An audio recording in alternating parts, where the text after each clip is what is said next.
In the podcast world, good voices are king. One man dares to do it all. This is FLAVORTEXT. It's now time for our feature presentation.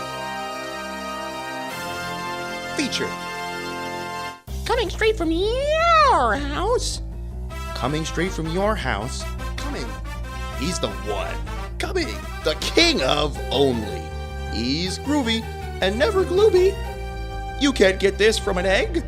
The sensation of your scream. The show that makes you scream. Say it with them, folks. Mr. Antenna's TV time.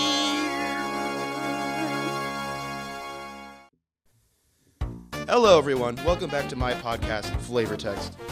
This is the third installation of the podcast. I am very happy to be here today. The title of our episode today is Head Canon Voices, hosted by me. Amazing, crazy, right?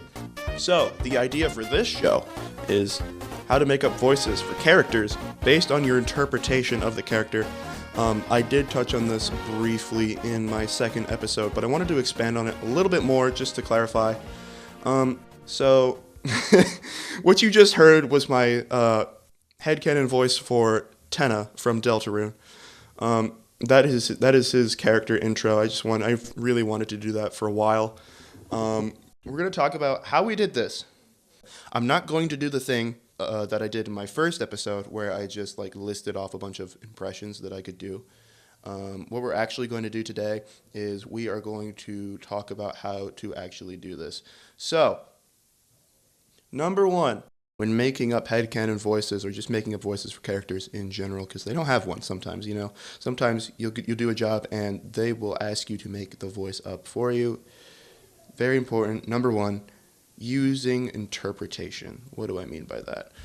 Well, if the character does have a voice, let's say, for instance, it already has a canon voice, but you want to do something that's more you, that fits you more personally, then using your own interpretation of the character to try and figure out what they might sound like anyway is very helpful. That might influence it. Their original voice might influence it and change it a bit. But using your interpretation of the character's speech patterns or how they say things or what they talk about generally will help you find the general tone of their voice. So personal touches. What I mean by that is, certain characters, obviously everyone speaks English in a different way. Everyone speaks in different ways. They have these little niches in their voice that they'll use. Sometimes I have a habit of taking on other voices that I've heard before and using them in my regular speech, which is a little silly if you think about it, but that's my personal touch to my voice. Number 3 is finding the right characters.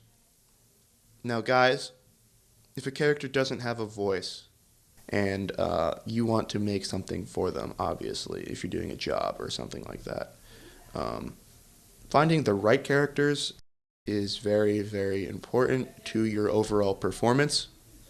Obviously, if you're a guy, if you're a dude, you're gonna have a bit of a harder time trying to make a girly voice.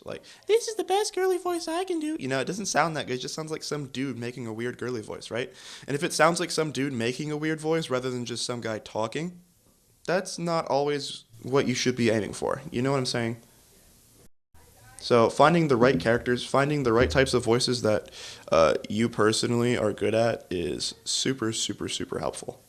Let's roll up with some examples. I'm going to do another Deltarune character because I might be just a tiny bit obsessed, just a little, you know what I'm saying? Lancer is this little kid, right? He's his dad is the king of the dark world that he lives in. And he's like this little scrunkly little scrimblow, you know what I'm saying? He's kind of like a goofy little guy. So he's like a little kid, He's kind of like, oh, well, if it isn't my 2 favorite people. Just kidding. Psych. You guys aren't even in my top 5. See what I did there? With his, the way his general tone, obviously it's because he's a little kid, it's going to be a little higher pitched. But, I kind of try and develop my own, sub-accent for each character that I create with each character voice that I create. And with Lancer, I use a little more rough tones on the edges of his words, if you heard me. But anyway, the little niches in his voices, little niches in Lancer's voices, I try to make the ends of the voice a little bit rougher, because he's a little kid and he's weird. He's a scrunkly little scrimble. I tried to make him sound cute, but like also like a little silly, you know? So like finding the general vibes of the character and then using that to reflect it in his voice would be something that is very helpful. Making adjustments. Fellas, your character's voice is not going to be perfect the first time around. I spent maybe like a month just trying to develop a voice for Spamton, another Deltarune character, because what I was doing before was like so generic. It was like, hey guys, it's me, Spamton G Spamton. You know, it didn't sound good. At the time when I first discovered him, I was doing the voice for him. I thought it was pretty good. It's not. I might show you my Spamton impression in another episode. Ooh, keep listening to me. Ooh. But anyway, making adjustments to your characters is always a good idea. Always be thinking about how your character speaks, what they talk about. I've said this before. But even if you have a voice that you like, it can always be better. So just kind of get in the mindset of your character. Figure out what changes you would like to make to that voice as you go. So my final thoughts on this, as I always say, I super love voice acting. I'm super amateur. However, I will do the best I can to get a bunch of research in and try to figure this out because I think it's super interesting. I always have a fun time making up voices for characters that I play as, or like characters that I see that don't have a voice, like especially in media like video games or books. Making up voices for characters is always a blast, even if you're not much of a voice actor. If you want to get really good at it, if you're like going to a D&D session, I recommend you go on YouTube and look up some tutorials. But that's what I have for you guys today. In our next episode, we're going to talk about how to practice and how to warm up your voice, take a deeper dive into that. Thanks so much for listening.